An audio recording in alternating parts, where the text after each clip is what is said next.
Hey everyone, let's solve a sequential game in an extensive form using backward induction, and the solution is called a subgame perfect Nash equilibrium. Let's look at this example. Let's say big box is the first mover followed by huge box. There are three decision nodes to this game, which are BB, HB1 and HB2. So BB is for big box and HB1 and HB2 are for huge box. And each of them has two strategies or actions, and these are build or not build. Now let's say huge box is in decision node HB1. Now it has a choice between A and C, which are the terminal nodes. And the first number in each of these brackets is for the first mover, and the second number is for the second mover. So coming to our terminal nodes A and C, huge box has a choice between the second two numbers, which are -5 and 0. And huge box is gonna choose 0 because 0 is greater than -5.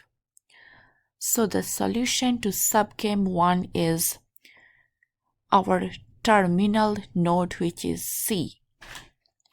Now look at the decision node HB2, and huge box has a choice between 12 and 0. Definitely huge box is gonna choose 12 because 12 is greater than 0. So the solution to subgame 2 is terminal node B. Now look at the perspective of big box.